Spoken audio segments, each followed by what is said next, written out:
Welcome to the Highly Sensitive Podcast. I'm Lauren LaSalle, and I'm a licensed therapist, highly sensitive person, and HSP coach. This bi-weekly podcast is meant for highly sensitive people and their loved ones, as both experiences will be discussed. Thank you for joining me, and let's begin. Welcome to the Highly Sensitive Podcast. I'm Lauren, and today's guest is Amy Harris. Inspired by her love for humanity and learning, Amy completed a master's in spiritual science in 2005.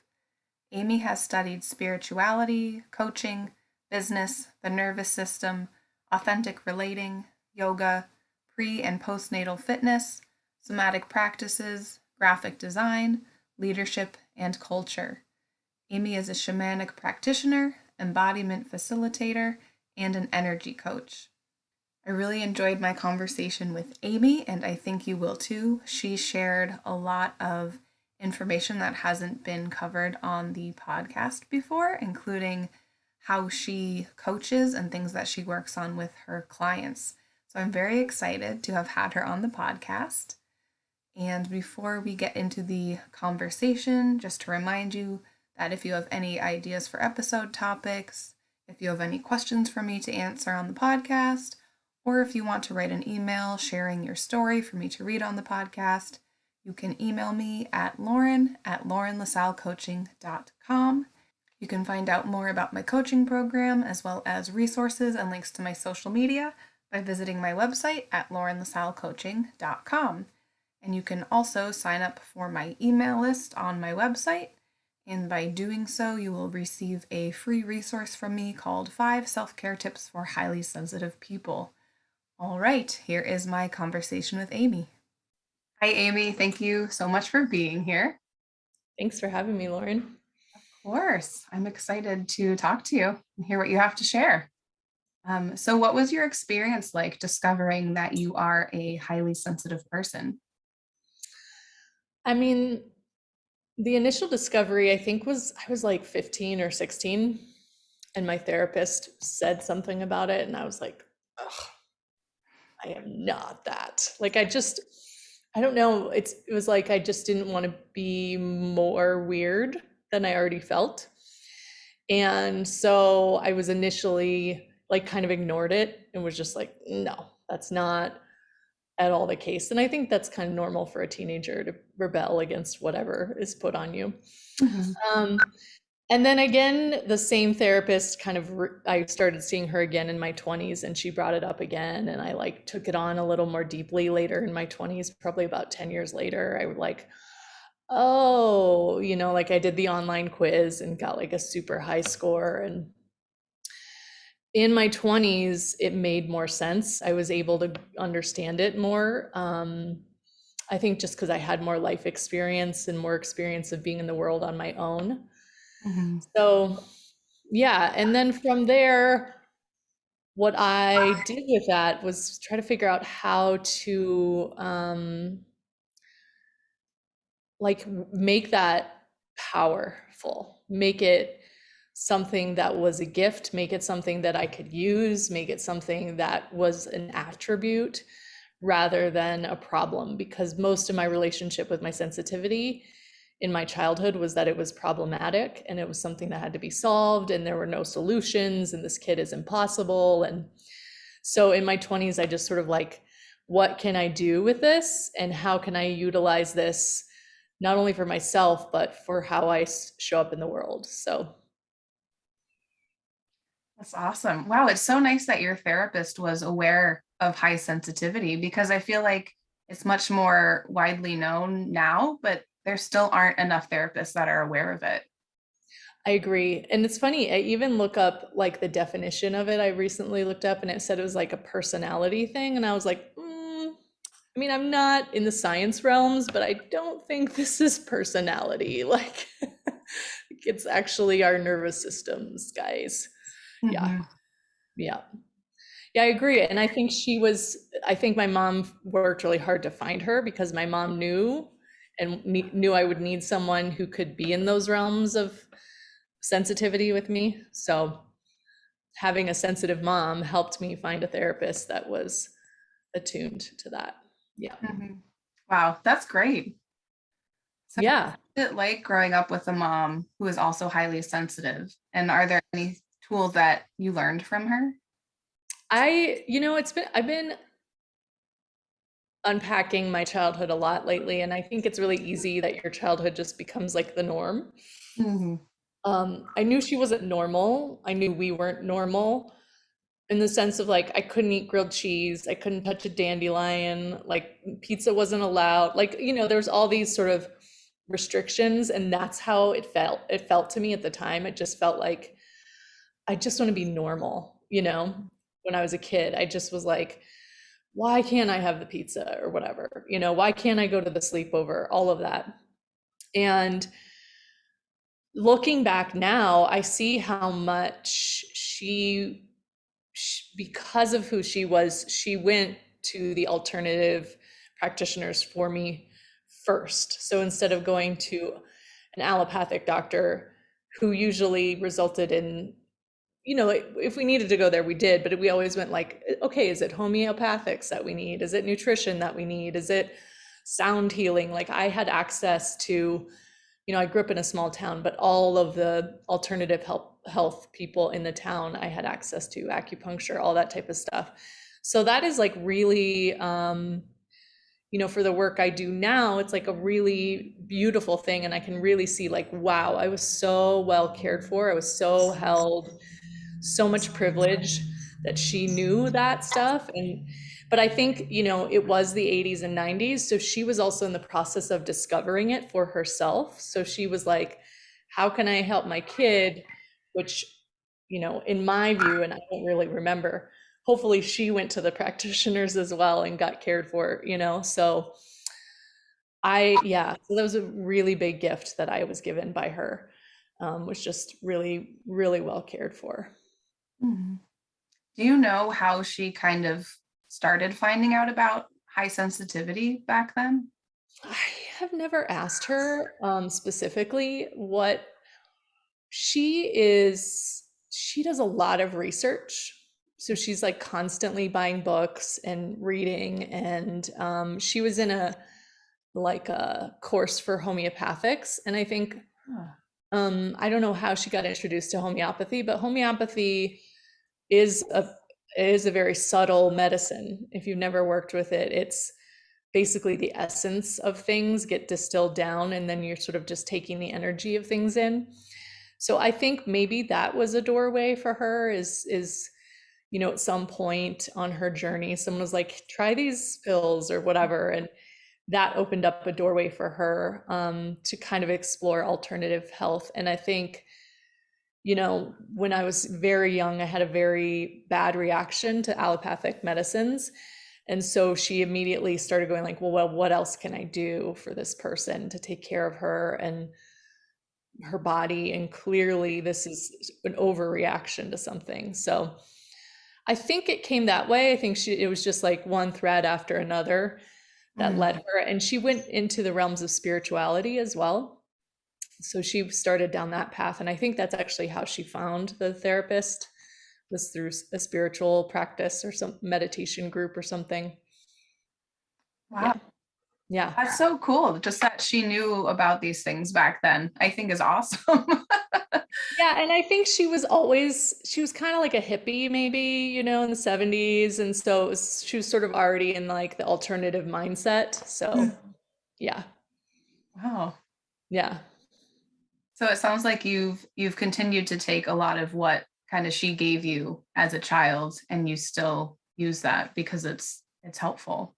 absolutely. I do. And I've also really had to find my own path as well. That's separate. I mean, I think that's a normal part of adulthood, is like, what's my version? And Mhm. as a kid, I also noticed that a lot of people weren't open to it. And so, like, my friends would always be like, your mom's so weird, for example, right? Wow. And so I learned, like, oh, this actually isn't okay. Like, alternative medicine is like, people don't like it, right? And so I learned how to be a bridge between like people who function in more practical realms and this more sensitive, quiet, subtle practices. So that's something I really feel like I've done well, is like I can be very practical and like in the realms of kind of people who have normal nervous systems, and I can communicate between the two very well. Mhm. Nice. So Yeah. you had previously mentioned to me that your daughter is highly sensitive. So I was wondering, what are the differences between how you experience high sensitivity and how she seems to experience it? Yeah, we have different, and like we're, one of the things that's similar is she's just as picky of an eater as I was. And I'm like, oh, of course, as the parent who's trying to feed the kid, it's sort of like I'm getting my own medicine back, right? um, but she has, whereas the way I dealt with sensitivity, especially emotional sensitivity, is I would close, shut down, go introverted, get quiet, process internally by myself. And she just blasts it out. I mean, it's like she gets, like if she's watching a show and there's something happening, it's never predictable. But like, for example, one time there was a character eating too many blackberries. She starts screaming at the TV, because she can feel this isn't an okay thing. So that's how she reacts. She goes out with the energy and she gets big and she needs a lot of attention. And that's kind of the opposite from me, where I go in to process and she goes out to process. So that's been a big, I mean, I've had to really work hard to expand my own capacity as someone who's naturally introverted. Having a small child by myself who's not, Hmm. who needs more support than I've actually ever had to give. I've had to continually rise up and meet the moment and like, okay, how can I do this bigger? How can I get, for her? And that's been pretty powerful. Wow, that reminds me of myself and my mom because she's also highly sensitive. She had no idea what this was when I was growing up, but she definitely internalizes things, and I would be loud, and everybody would know if I stubbed my toe or whatever happened. Yep. So she had to deal with the same thing, like, why is this child being so loud? I have to like kind of do something to support her, but I'm also like, I don't know what she's experiencing because that's not how I am. So I can only imagine that it's a lot to to deal with and be a support for her when it's the opposite of how you respond to things. Yeah.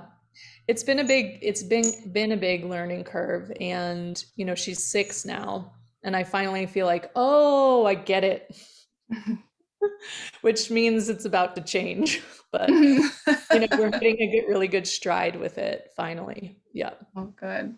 Oh, Yeah. and she's so lucky that you are aware of high sensitivity and that you're highly sensitive yourself. I feel like that's such a gift to highly sensitive children to have parents like that. Absolutely.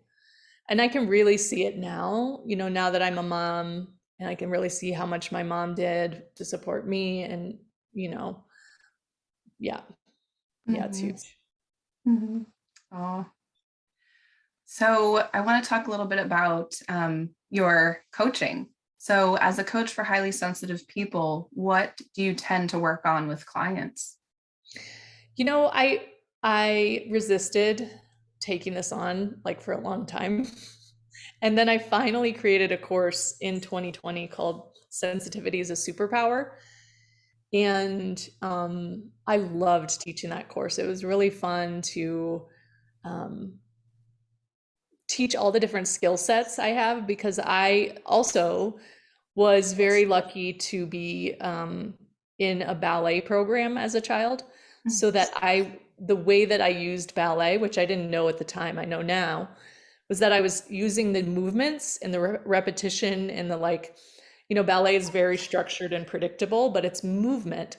So there was a way that I could process everything that my nervous system was picking up all day through Mhm. movement. So my body has become this like really well attuned system. so that when I started teaching yoga, it was just like, it just clicked right in, and I was able to use my sensitivity to speak and teach and hold space in a way that was really powerful because my body had been trained so well. So because I have this body that's in tune with the mind, I mean, I had to do a lot of rewiring. Ballet is very different than yoga. It's a very different mindset. But once I clicked that mindset into yoga, I started to realize like these different ways of moving the body stimulated different nervous system things. And I started to play with like, what's the posture of this nervous system response and the posture of that nervous system response, and how do you stimulate? And so I like to work with people's bodies a lot. And then if I have clients who are already kind of attuned to the body, then we do more energetic realms. So we start to pay attention to like, one of the things I like to talk about is caring versus carrying. And as sensitive people, we naturally, most of us, a lot of us care like so much about the people in our lives that we end up putting their stuff in our backpack. And we've got this like giant burden of everybody else's stuff with us. And that's the carrying. And so learning like the energetic distinction between how do you care, like what is the posture, the energy of caring for someone versus carrying all their stuff for them. So so that's what I do. I also work, I've started to go, it depends on the person, obviously, but I've started to go more into the realms of how they're using their energy in the unconscious realms. And the reason and the way that I can do that is that I have learned how to use my sensitivity as a tool. Like I've really calibrated my capacity.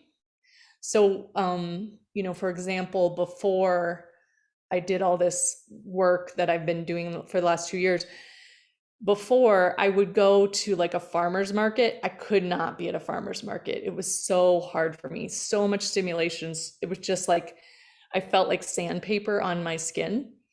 And so for the last few years, I've been doing training that allows me to go into a space like that. And I can feel everything, or I know how to close my bubble a little more safely.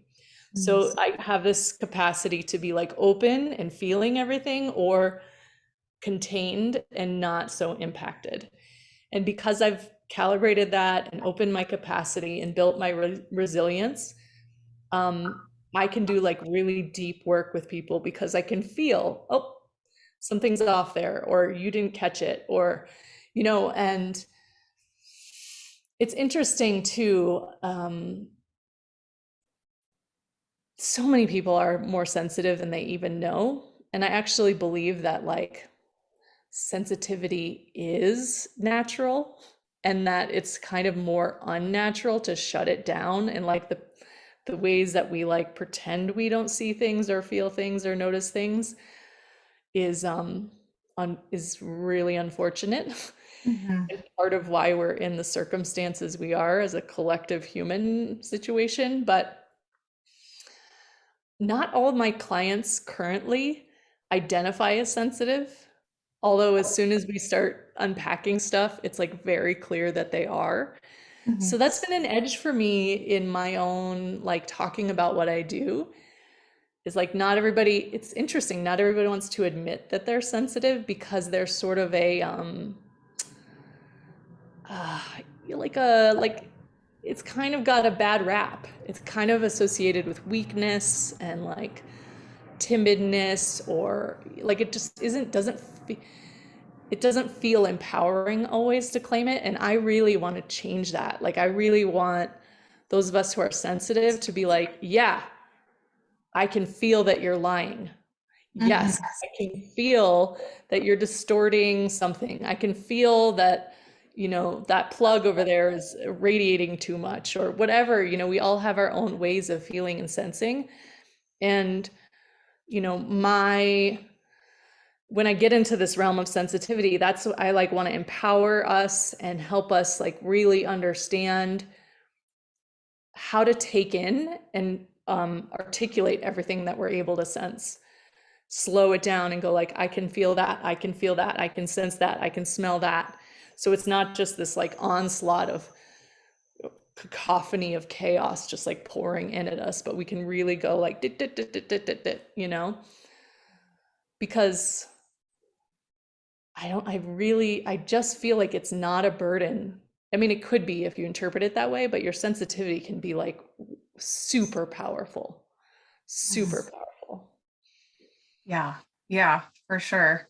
And I love being able to connect with other HSPs to talk about these things because I feel like it can be so easy to see it as a burden, or maybe that's kind of what people have been telling you that these things aren't normal or aren't right. So being able to talk to other people who not only have kind of harnessed this as like a superpower, but are helping other people to do the same thing, I think is just so awesome.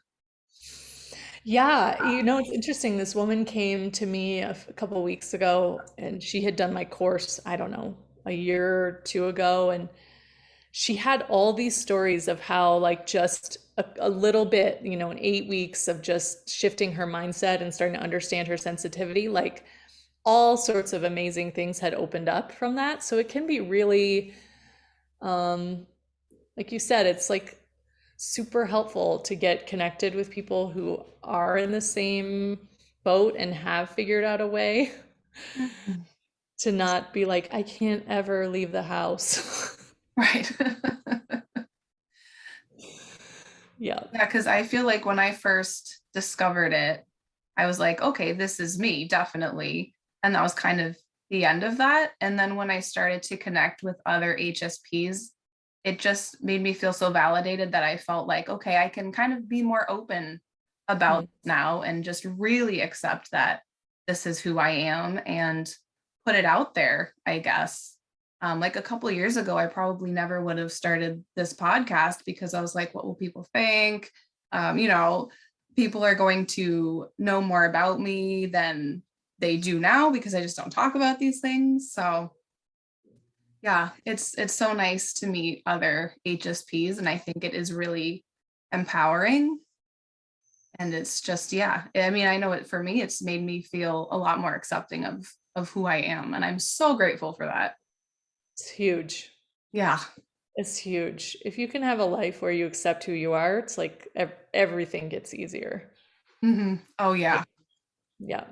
It almost feel like and I don't claim to have like any kind of deep, full understanding of all of this, but it feels like it lives in the category of neurodivergence. It's Hmm. like, and so as I feel like as the door opens to acceptance of all the neurodivergence and um, you know, all the kind of queerness. It's sort of like we can come out too and be like, also, we're kind of weird too, like. Hmm. So it just feels like there's more, and it might just be the circles and the silos that I live inside of, but I just feel like in general, there's a door to say, like, come out with your weirdness now, everyone. Right. Yeah. Yeah, yeah, I agree. It's awesome. Yeah. yeah. Is there anything that we haven't talked about that you wanted to bring up? Um, Yeah, so part of this training that I've been in for 2 years is we're writing a book. And so I've been really looking at my sensitivity and I love metaphor. So I just wanted to share some of the things that came through as I was writing.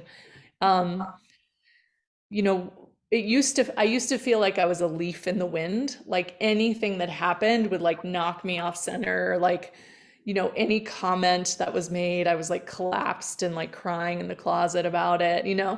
And um, for a while, I was trying to learn how to be the leaf that could control the wind.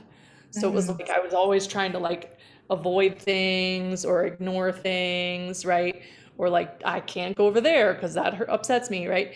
But what I've really learned how to do is become the wind Mm. and remember myself as the wind and then I can direct the leaf and be in charge of the leaf as well. So there's this sort of dynamic partnership between like the big part of my nervous system, because ultimately I think a sensitive nervous system is just huge. It's like all of the nerves are like extra open, extra available for stimulation, and that is big. It is a big energy. A Mhm. lot of the highly sensitive people I work with have always felt small. And one of the things I do with them is help them see, like, actually, you're big and you do make Mhm. an impact. And people around you, like when people say they feel like they have to tiptoe around you because you're big, you have a lot of energy, because you have this sensitive nervous system with extra feelers, right? So it's like, can you get it big enough so that you feel your fullness and like be okay there? Mhm. Another way I like to describe it is like I spent, it's like a highly sensitive nervous system is sort of like a stage that's wired for, like, I don't know, like a Beyonce show, just like lights and tricks and things go up and down and like just this massive thing. And then our culture wants us to fit it into a desk lamp and just like shrink it Mhm. down and don't say anything. So that can be really painful too. Like it's similar, like it's like you're shrunk and you can't say anything and everything you do is wrong, because it takes training to run a Beyonce show. Like you can't just roll up and hit those buttons. You need to know what they do, which lights turn on what. So I'm really like clearly very excited and turned on by starting to understand that like this is powerful, and learning how to use it and channel it and open the door for other HSPs is super fun right now for me. Mhm. I love those. That gives a really good visual about Yeah. what it is to be an HSP or how to really harness that power. Yeah. I love that. Cool. Yeah. Metaphor is my, like, I think I talk in metaphor maybe too much, but it works. Yeah. Yeah. Yeah, yeah, it definitely does. Awesome. So, where can people connect with you? Yeah, I'm really active on Instagram. So my Instagram account is the Amy H. So THE_Amy_H. And then my website is theamyh.com. And I'm going to run another sensitivity as a superpower course in September. So if that's interesting, you want to like go a little deeper into the empowered, learn how to become the wind, open up your stage lights a little bit. That's coming up in September, and I'm looking forward to that too. Oh, awesome. Yeah, Cool. That's exciting. yeah, yeah. Well, thank you so much for joining me. And I think people are really going to love listening to what you have to say. I did. Awesome. It's been super fun. I'm honored that that I got a chance to be here and be with you. So, yay.